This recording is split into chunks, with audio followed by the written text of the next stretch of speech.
Sorry about the delay. Well, welcome to Ringwood State Park.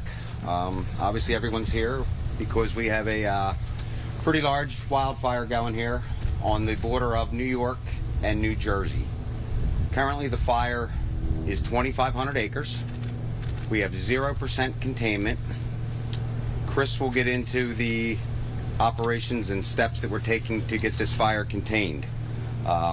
Fire reported yesterday afternoon. We had north winds, which brought the fire into New Jersey from New York. The area where the fire came into the state was inaccessible. So crews are in the process of building control lines around the fire on the New Jersey side. We'll commence with some backfiring, depending on the weather. Make no mistake, though precipitation is forecasted, that's not going to solve the problem that we have here with this wildfire. It's inevitable that this fire is going to continue to burn up until it reaches our control line. So we may not actually get this done today, possibly not even tomorrow, but hopefully by the end of the week we can secure our control lines and make sure the fire stays where we want it to. As of right now, we have 2 residents that are threatened on the New Jersey side. We also have 8 historic buildings, which no one is residing in, but currently they are threatened. The New Jersey side has 0 evacuations.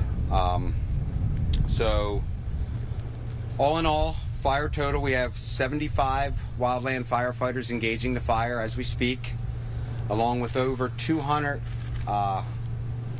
local volunteer, career, fire departments and partners we have assisting with the structure protection and providing our folks with some water and necessary teamwork that goes into putting one of these fires out.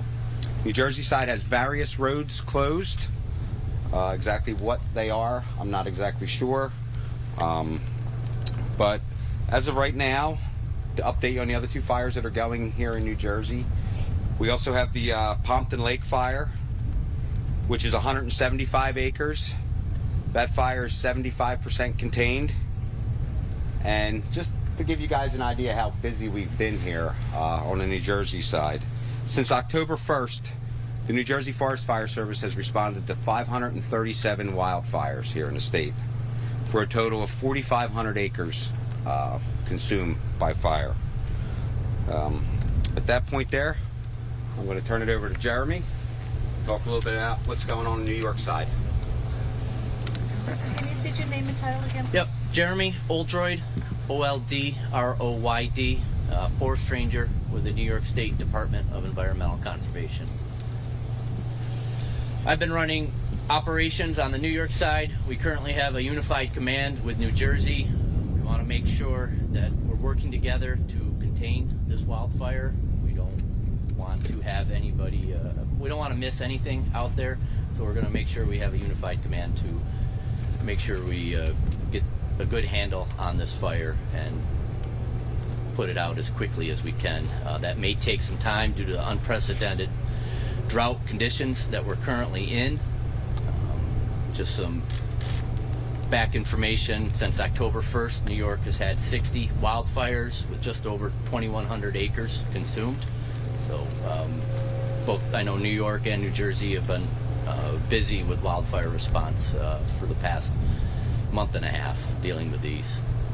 As far as operations go, we're putting in hand line and dozer line construction around the fire along the northern edge of the fire. Our main concentration is along East Shore Drive and structure protection. That is our #1 focus, is to make sure we have structure protection and make sure the residents are safe and they don't lose any of their structures. We have no evacuations currently in place. We do ask that the public stay away from that area just because of all the firefighter activity that is in that area.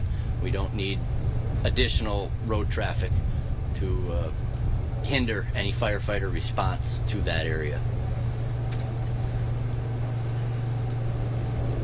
Chris can talk about the... No, I'll turn it over to Chris as far as what's going on. Short drive in what town? Town of Warwick. I believe. Did you say 16 or 60? 60. 60. 60 wildfires in New York since October 1st. And we'll take more questions at the end, too. Good afternoon, everyone. My name is Chris Franek, F-R-A-N-E-K. I'm one of the unified commanders for this operation on the Jennings Creek Fire. What we have going on right now, our units are currently heavily engaged in 3 areas of the fire along East Shore Drive in West Milford, New Jersey. They are doing structure protection and providing backfiring and burnout options off that road there. Units are engaged along the Monksville Reservoir off the fire roads and trail systems there, trying to reinforce and burn out along those roads. And then up near the New York border in the inaccessible terrain, we have crews out there reinforcing and burning out along there.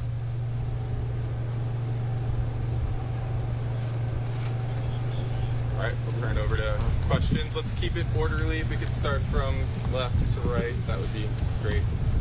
What can you tell us about the death of Mr. Vasquez? That would be a New York Yeah. question. Our condolences go out to the family of the firefighter who was killed yesterday.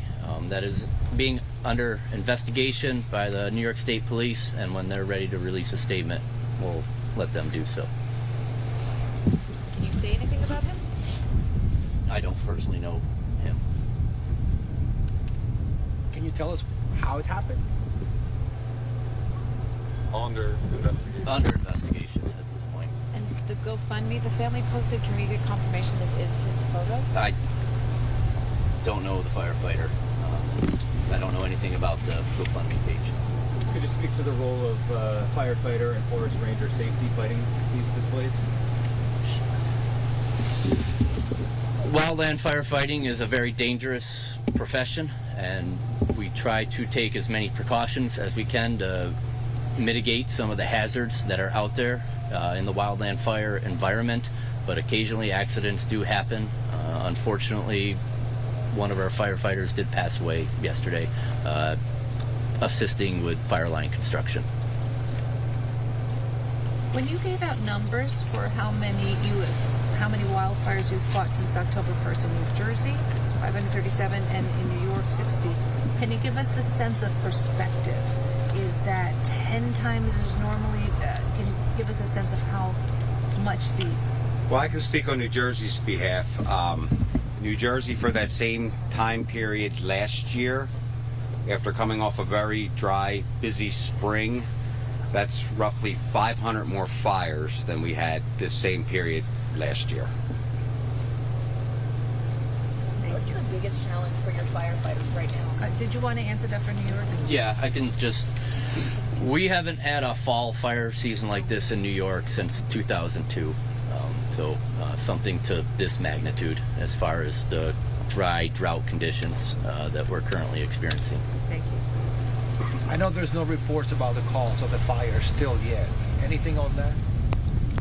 Well, right now we're focused on getting the fire under control so we can get our folks into the area where the fire, we believe, started. And at that point there, an investigation will be underway, and hopefully they'll come back to us with, we know the area of the fire, we just have to figure out what actually caused the fire. So that takes some time. The environment needs to be safe for our investigators to get in there and do the work they need to do. And can you say again where the fire started? New York. Currently under investigation. Also, as far as point of compared origin. this fire season compared to past wildfire seasons in New Jersey, how does it compare in your experience? Well, New Jersey has a way of keeping records based on fuel moisture, which is how well things burn or how well things dry out, as well as how deep dryness goes into the ground. Both of these readings are off the charts here in New Jersey. So New Jersey's been keeping records for over 100 years.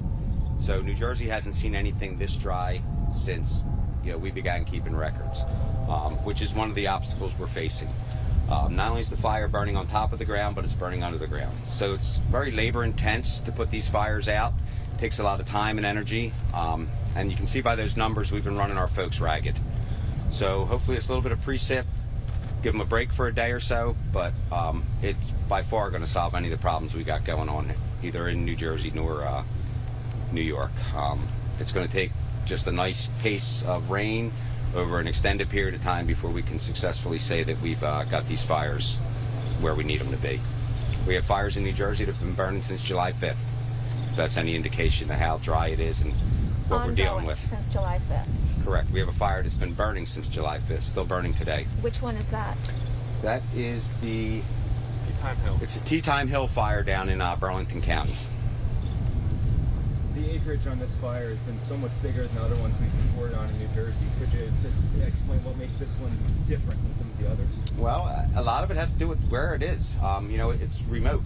You know, it's mountainous, it's rocky. So gaining access to it, finding anchor points, and being able to establish control lines is very difficult when you have this type of terrain or this type of, you know, vegetation mixed in with rocks and things like that. So we need to find anchor points to work from and build a line that will do what we need to have done. So that requires us to, you know, back up, if you will, a little bit further and make sure that our folks are working in the safest environment that we can provide them. Like I said, they're been running ragged here, and you know, our number one priority is to make sure that our folks go home at the end of the day. So right now we're just focusing on finding an area where they can work, be relatively safe, and get the job done.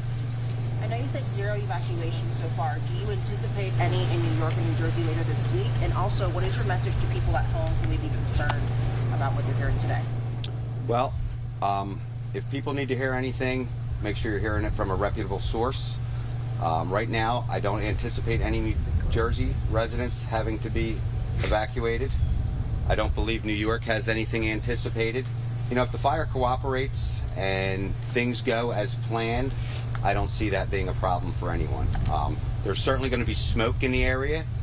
You're going to see things along roadways burning and stuff like that, but I assure you, we have things well in hand. We're monitoring them, and if there's something that needs to be told to folks, we will make sure that message gets out, and we will do the necessary or take the necessary precautions to make sure we get people out of harm's way. Does it make a difference to turn on sprinklers at this point if you're close to the fire? Sure, it doesn't hurt. Absolutely. You know, wind blows some embers and stuff like that may land on people's property. If it's not green grass and it's, you know, vegetation starting to transition this time of year where it's turning brown and stuff like that, certainly can hurt. And even though you may not have known Dariel Vasquez, can you just speak to this young man's service or his bravery or his heroism? Well, he's brave, that's for sure. I won't deny that. You know, here's a young man that's out there doing some really hard work. So I would definitely say, you know, New Jersey sends its condolences to his family, and, you know, certainly brave work that he's involved in. But that's really all I can say at this point there. We appreciate his service. A ways down south, the cause of the fire in Jackson seemed a little shocking. Could you explain maybe what are our next steps when it comes to that one? Well, if as far as next steps, well, that's up to the court system, I guess. You know, we just present folks to the those that are responsible for enforcing the law, and you know, that's going to be up to the courts where this goes.